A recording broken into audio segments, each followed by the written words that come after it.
epitomizes the collaboration in that her first degree is from Colombo in science. She then went on to do a second degree, undergraduate degree at the University of California in speech and language therapy, followed up by a master's degree, on a Fulbright scholarship in the US at the University of Arkansas. And she's currently reading for a PhD in Cambridge. Now, what I know of Thilanka is that she's always had an interest in deaf education, troubled by the question of access to literacy and how historically, deaf students have been very few and far between in terms of accessing university education. And I think that has led to her taking up a research project, a research study in deaf education.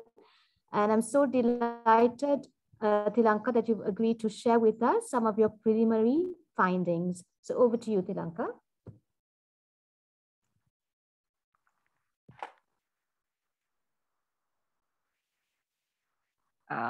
Thank you, Shamini. Let me just share the screen.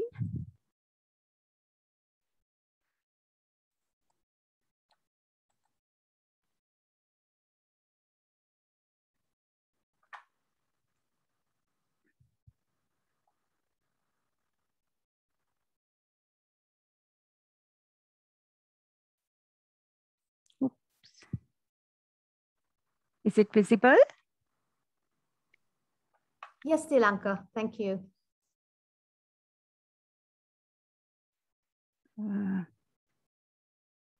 Okay.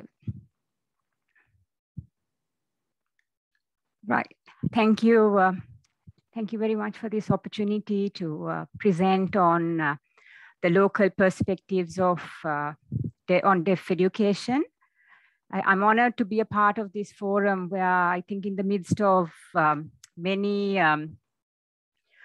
challenges and changes, the education of the student with disabilities is brought into focus with joint university collaboration, I think forming ground for optimism and strength in the field of research, as Professor Fiona said. And additionally, I think I'm honored to present after a teacher who taught me research in the field of disability. And I think that's an added privilege. So I hope to present a little component of my ongoing PhD research and with the intention of stimulating conversations in the field in the deaf education in Sri Lanka.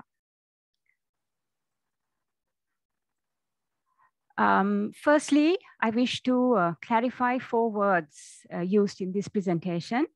Aligning with Professor Woodward's description, the word deaf refers to deaf with a capital D. That is the profoundly hearing impaired student populations who would ideally be part of the deaf culture. Deaf schools refers to the residential schools that are special education schools, which are set up for students with deaf students education. And Sinhala language is viewed as one of our national languages and also used as a medium of instruction in majority of the deaf schools in the country. And literacy skills refers to reading and writing skills of an oral language. That is in this context, the Sinhala language. Okay, so the basis of this study originates from the rights-based model of disability, where quality education is viewed as a fundamental human right and a powerful tool. Education is regarded as a long-term solution for elevating the quality of life of all of us, including marginalized populations, such as persons with disabilities. The hearing disorders or hearing difficulty field entails a diverse population with diverse educational needs. Literacy skills, which is a foundational skill in the standard formal education system remains a significant challenge to a deaf person. So giving attention to the voices placed in the educational settings is viewed as important to get a holistic or a realistic understanding of the settings presently supporting the education of the deaf student. And also research indicates the need for adapted contextualized educational support in these situations. And the dearth of context-specific research, I think, as Professor Fiona also mentioned, like in these areas makes these unfamiliar territories, and therefore this study attempts to address this somewhat. So just to give a background, because I'm talking more on this education sort of context, I think the existing formal education system in our country originates during the British colonial era in the 19th century, but significant changes to the entire local education system was seen with constitutional changes such as Universal Free Education Act, the National Language Act, etc. And the education is state governed and it's state funded, and it is a compulsory provision offered free of charge to all citizens in the country at 5 different education levels. And students have to face 3 key government exams in this country, in a school setting, one at the end of a school setting.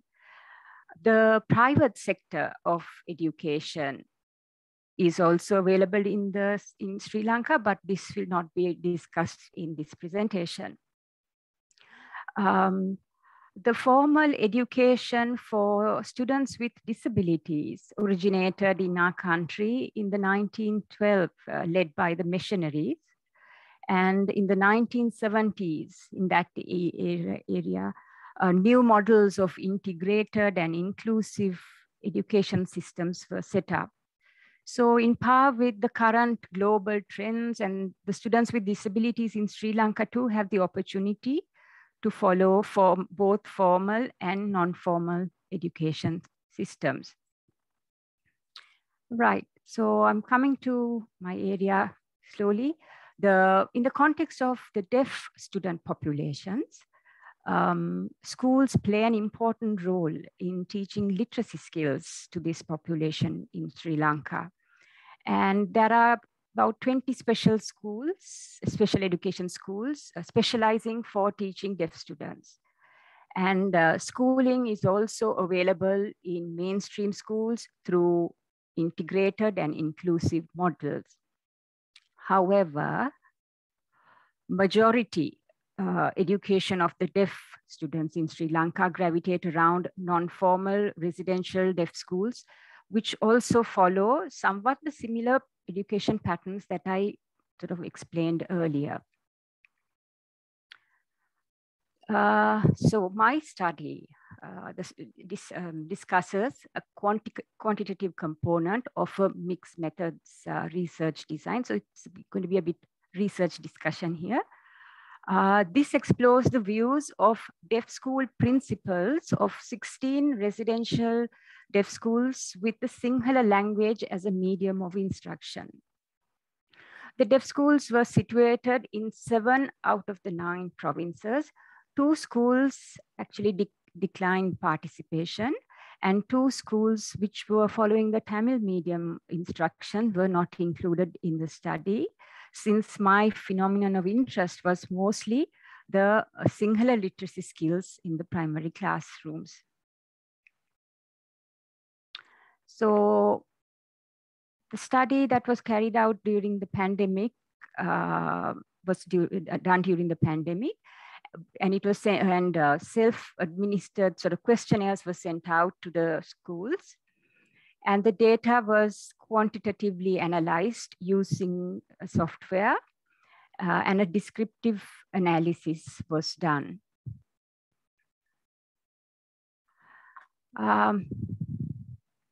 I think this is where I think the interest will come in. So this study captured three sort of areas, or I will talk about three areas.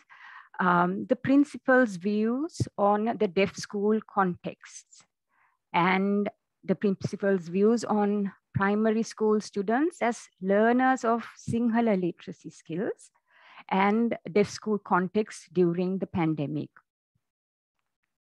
And this will be discussed in detail. So exploring the deaf school context in Sri Lanka,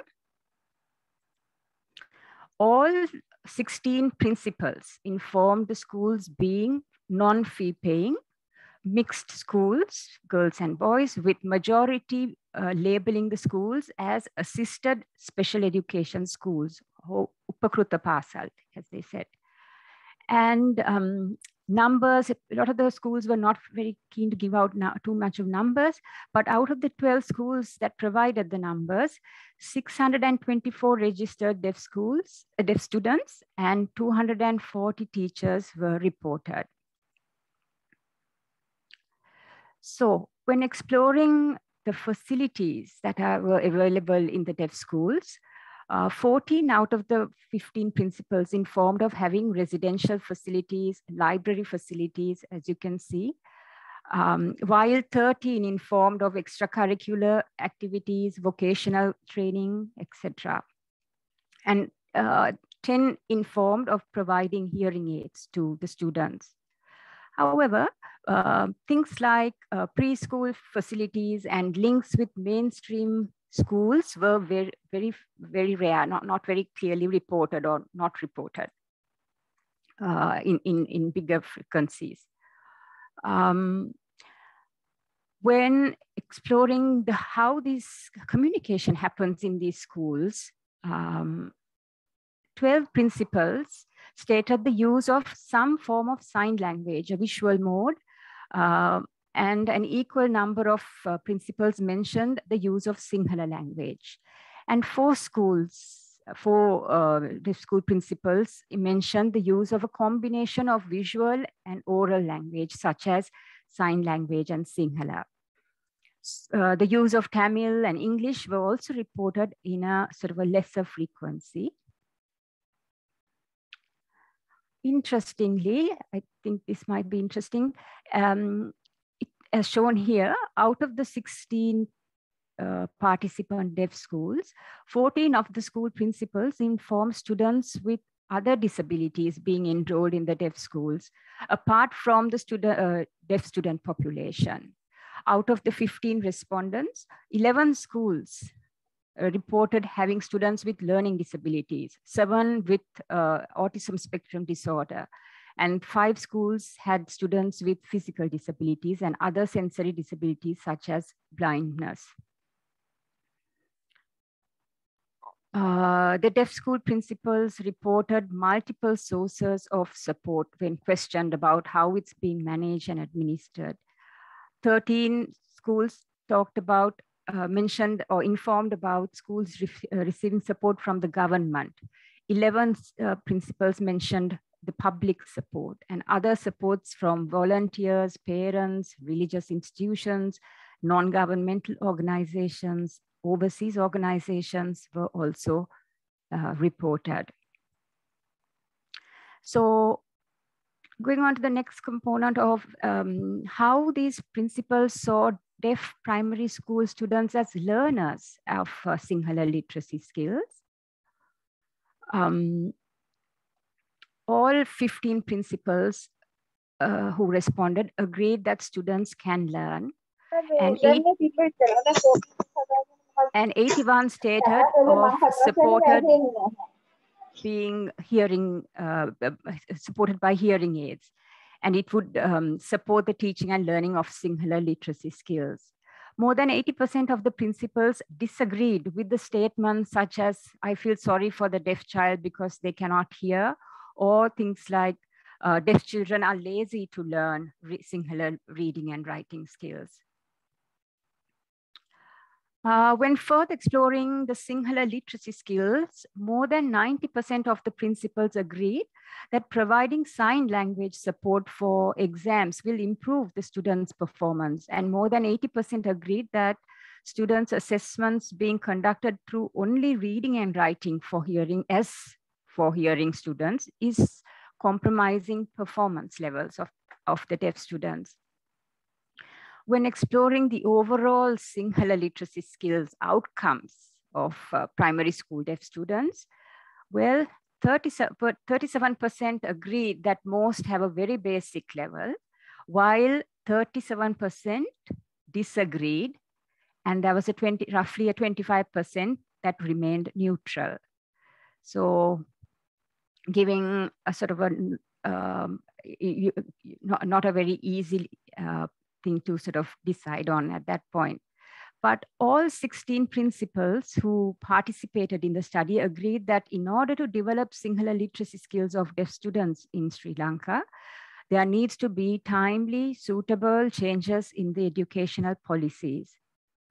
And when questioned on the most effective education model for deaf primary school students, all 16 deaf schools principals selected the special education school as the more effective education model for deaf primary school students.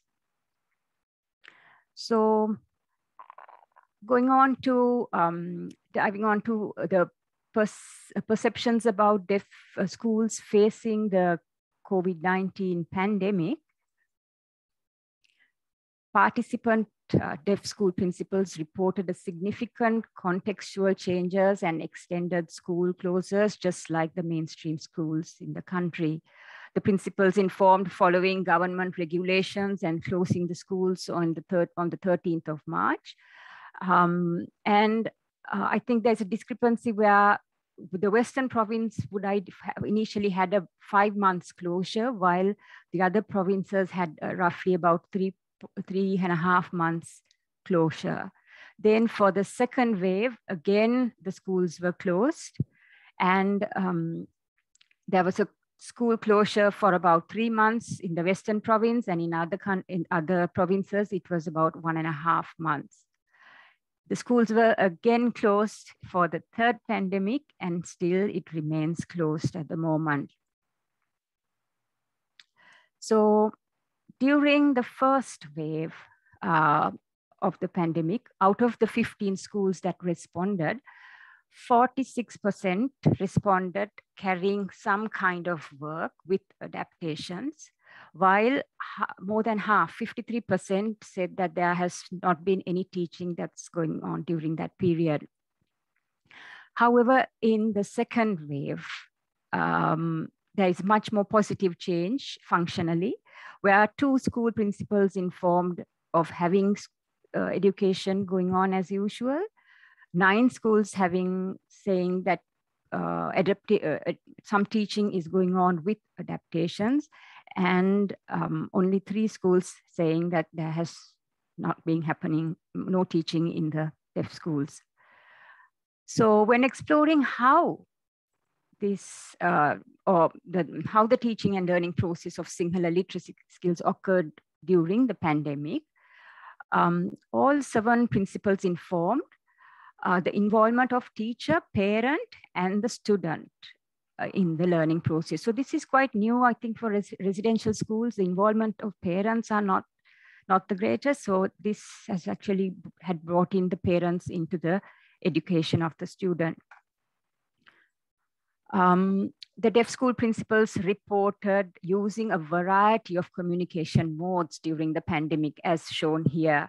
So postal worksheets, like posting things to the houses, and the use of WhatsApp was the medium of communication for teaching and learning with the students. 3 of the schools reported the use of phone calls and educational TV programs, but communication through things like Facebook or email or radio programs were not reported at all in this situation. When exploring the number of communication methods that the deaf schools may have employed during the pandemic, all 7 schools indicated the use of multiple communication methods and not relying on one. For example, 4 schools, as shown, indicated the use of 3 types of methods, while 2 schools indicated the use of 2 methods to get the teaching and learning going this time. When exploring the principals' views on the new experiences that what the teachers would have had during this pandemic, all 7 principals informed that the teaching and learning during the pandemic increased the teachers' interaction with the parents of the primary school deaf students. 5 principals commented that there was an increase in the teachers' IT skills and that teachers experienced new teaching methods, while 4 stated teachers finding new teaching learning resources.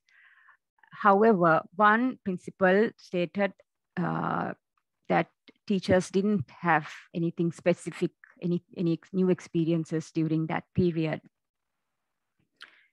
When exploring the deaf school principals' views on factors that prevented or challenged the effective learning, teaching and learning during the pandemic, as shown here, the principals responded to all 12 options that were listed with different frequencies. Prominently, all 7 principals viewed that students not being able to access the internet as a main cause. Also, students not having access to smartphones and computers, parents' limited IT skill levels and literacy skill levels were identified by 6 principals.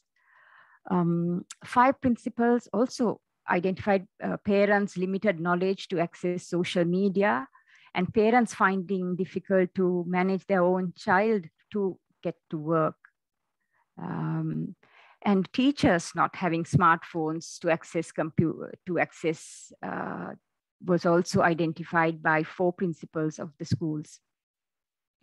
Finally, when exploring the factors that principals of schools viewed as necessary to support the teaching and learning during this pandemic, as shown here, all 7 stated the need for infrastructure facilities to access the teaching and learning, or internet data or signal or some sort. More video-based teaching equipment and training on distance learning for deaf schools were also suggested by the principals. There are also visual-based teaching aids or certain protocols on how to manage during the pandemic were also things that they were sort of suggesting, including sign language training and a related manual, and adapting or structuring the Sinhala literacy skills were also certain areas that the principals suggested. So in summary, it could be concluded that principals' perspectives on the above discussed 3 areas provides an overall local perspective of the deaf education in Sri Lanka. And hopefully this will provide a base or stimulate conversations in the following discussions.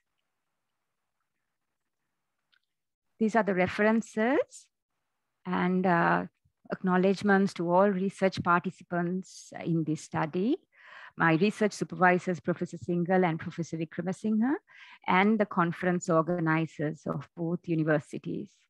Thank you, and I'm happy for any questions. So thank you, Thilanka, for so very clearly giving us a backdrop to deaf education in our country, and then sharing some of your preliminary findings, particularly to do with the principal perceptions. You know, obviously a key stakeholder in education for deaf students. and right up to how principals are grappling with COVID-19, because we found that it has been incredibly difficult to get science support, for example, online for some of our students at Kelaniya. So thank you so much. We have a few minutes, Thilanka. We have about 4 minutes for questions. There's a question from Dr. Tharindi from the University of Colombo. She says, yes, we have many students who do not know sign language. They attempt to hear through assistive devices or lip read. Hang on. Tharindi, I just missed your question. Could I just invite you to present it, Tharindi? Sure, Shamini. Yes, thank you. Yeah, thank you for the opportunity. So Thilanka, thank you for that wonderful presentation. Just to ask you, like, I mean, what we find in the university, most of us deaf students do not know sign language. I mean, they can partially hear through an assistive device, or most of the time they lip read. So do you have any recommendations in how we can encourage them to learn sign language? Because it seems as if they don't want to learn it as such. Okay. Actually, that's a tough question. I'll be very honest, because in this context, you have to think of the need of the or the preference of the person also. At the same time, we need to balance, because we need to pass information to the person to improve the learning.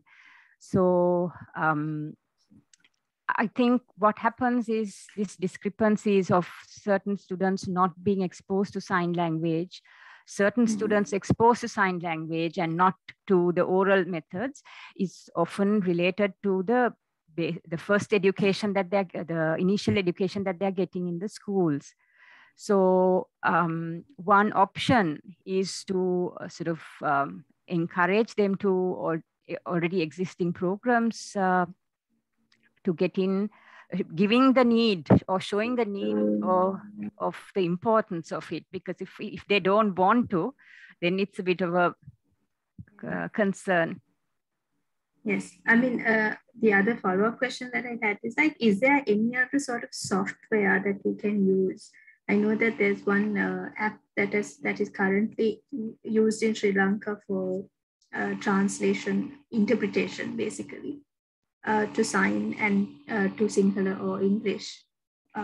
So is there any other technological software that we can help them with, if you have any, know of any?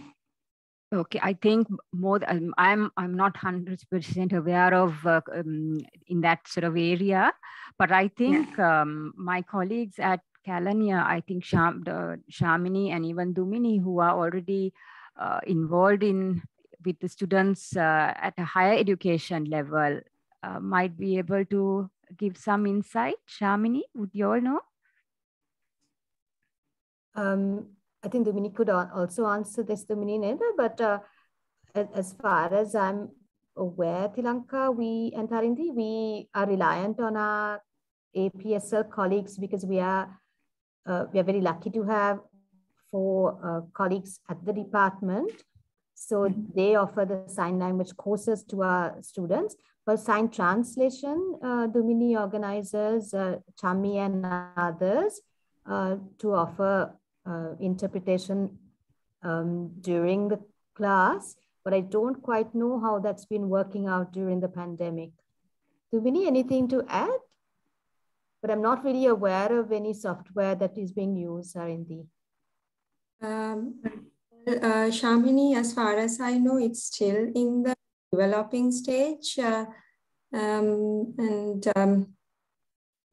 don't think students are using it. We have Nipun, one of our deaf students among the participants. He might know about it, but as far as I know, we are not using it during the lectures. So we are providing sign language interpreter support whenever required. I think we should look into having such assistive devices in case, especially when we are unable to find manpower for interpretation support. Right. Thank you very much for those answers. I think my questions were more of a practical sense with the issues that we face on a day-to-day basis. Thank you very much.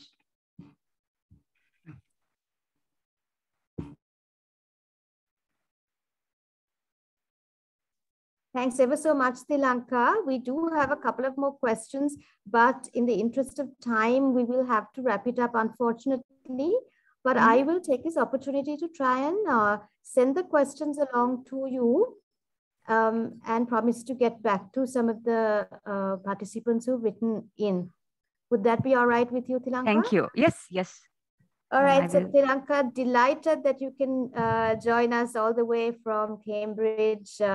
Early morning for you, but we are so excited to hear about how the research is going. So, and we look forward to getting to know a little bit more about the other participants and the complexity of your study as you go along and analyze the data. So all the very best and thanks ever so much. Take care. Thank you. Thank you.